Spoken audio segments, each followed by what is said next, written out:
Nobody can do this as well as I can, said every entrepreneur ever. Never mind, I'll just do this myself, said every human who thinks that they're saving time. I'm Chris Cooper, this is Business is Good, and on our last show, I talked about the systemize, optimize, grow, and scale path that every business goes through on their way to becoming really, really big and successful. Today, I'm going to talk to you about what stops a business from going from one stage to the next.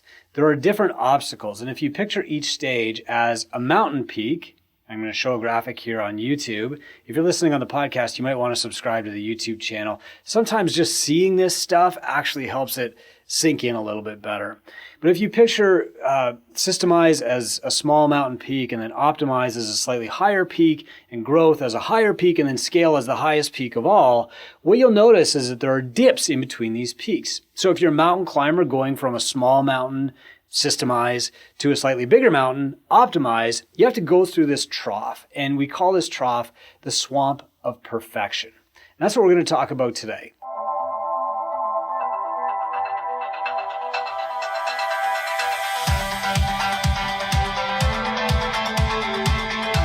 This is the Business is Good show. I'm Chris Cooper.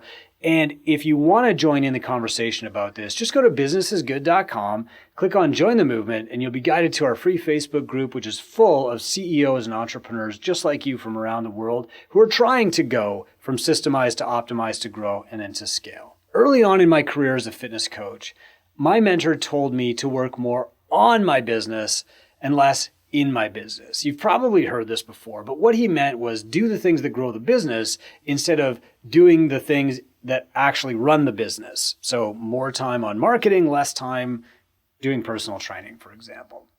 Now, I had no time in the day to do this because I was doing all the personal training and stuff in the gym. So I decided to hire another coach to run my 6 a.m. group at the gym. I thought, okay, she can run the group. I will show up at the same time, 5:30 a.m., and I'll do my work on the business, the marketing, sales stuff, while she's over there coaching. I'll sit at this desk and she'll be over there and she'll be running that group. Now, logically, this made sense. But in practice, here's what actually happened. So first, the 6 a.m. group started a few minutes late. At 6:03, I was pacing around, trying to make eye contact with the coach, looking aggravated, like, come on, let's get going here. But I was determined to let her run the group, so I just sat in my own frustration and waited. Then the group finally started at 6:03, and while the coach was introducing the workout, some of the members were talking over her. So I wanted to step into the group and yell at them and say, look, you got to give her the same attention and respect that you'd give me if I were teaching. But I didn't. I just kept watching.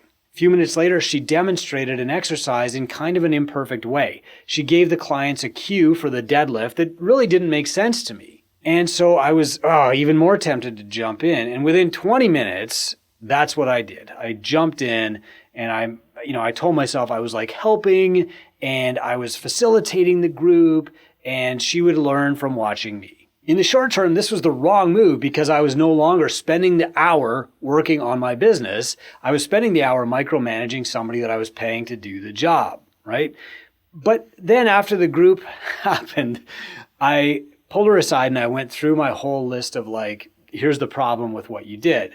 And I tried to soften the blow of my feedback, but there were so many little details to fix that she went away feeling totally beaten down and defeated. Here's what I should have done and how you can avoid my mistakes. So again, small businesses progress in stages: systemization, optimization, grow, and then scale. The first real pitfall of most entrepreneurs is what we call the swamp of perfection.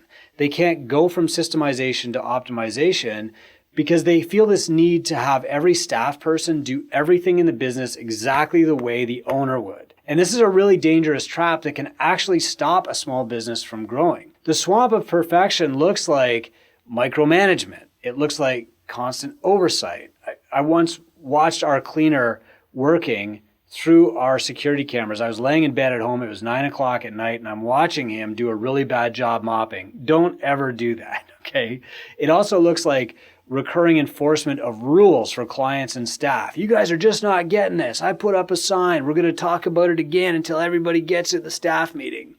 It looks like high staff churn. It looks like growing frustration and a desire to be a one-man shop. God, I wish I could just fire everybody and do this on my own. I get it. But here's how to get through the swamp of perfection. And you need to do that if ultimately you're going to grow your business. So step 1, get your business out of your head. Record how you do everything from opening the door in the morning to closing it at night. This is a constant process, so don't try to remember everything all at once. Just keep an open notebook and add to it whenever you start something new. Okay, so here's a good example of what I'm talking about. Tomorrow, when you get to your business and you get out of your car, have a notebook and a pen with you. Write down where you parked. Then write down how you unlock the door. Yeah, some people are going to need this level of detail. Write down the first thing you do when you go in. You flip on the light switch and you pull on the open sign. Write down the next thing that you do. You turn on the computer and get it going. Then you turn on all the lights. Then you check the bathrooms. Okay, what are you looking for in the bathrooms? Go into like a great level of detail. Write all that down. You've got your first systemized process for opening your gym. You can hand that to somebody else and they'll do that exactly the way that you do it.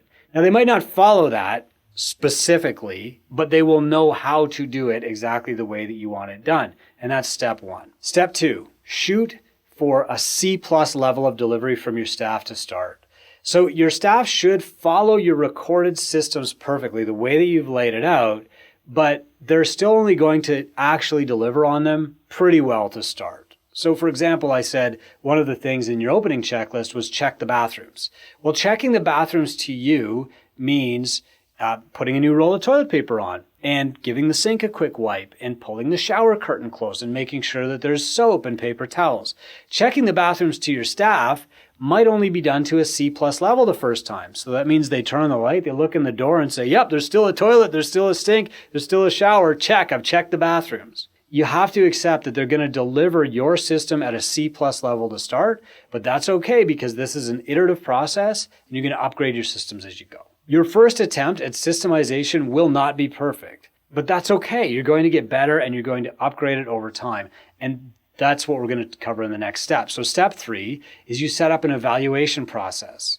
Your goal is to improve every system at each evaluation. And this is the start of the optimization stage. So your first systems won't be perfect, but they will be consistent. And consistency is the most important first step. Your clients and your staff must be able to show up and deliver in a predictable way, even if that method isn't perfect, even if it's like a C+ level in your eyes. So in the above example with my coach, what I should have done is recorded a step-by-step process to running a group class, including an instruction to start exactly on time. Then I should have reviewed the coach's performance after their first group, okay, and then after a week, and then after a month, and then quarterly forever. So the evaluation timeline spaces out over time.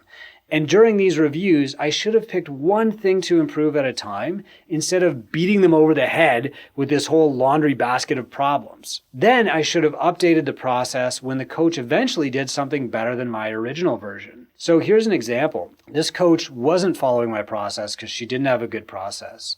So what I should have done is given her a written process in advance so she would have known, for example, that the group starts precisely on time. Then she would have started the group precisely on time and we could have moved on to the next thing. We could have had in the process like, oh, okay, she needs to be more present and louder so that when she starts the group, people aren't talking over her.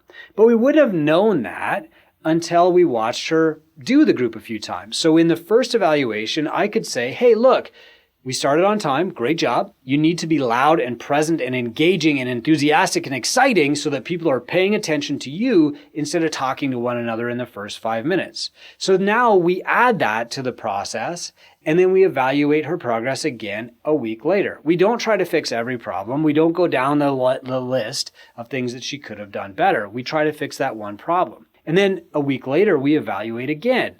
Now the group is starting on time. Now she's got presence. People aren't talking over her. And we can address the next thing, which is the cueing that she's giving on the exercises that she's teaching. And eventually what will happen is that she does something better than I would have done it. So for example, when she transitions from teaching this exercise to teaching the next exercise, maybe she does this thing where she's like, okay, guys, now we're going to set up for the next exercise. You've already got all the equipment that you need.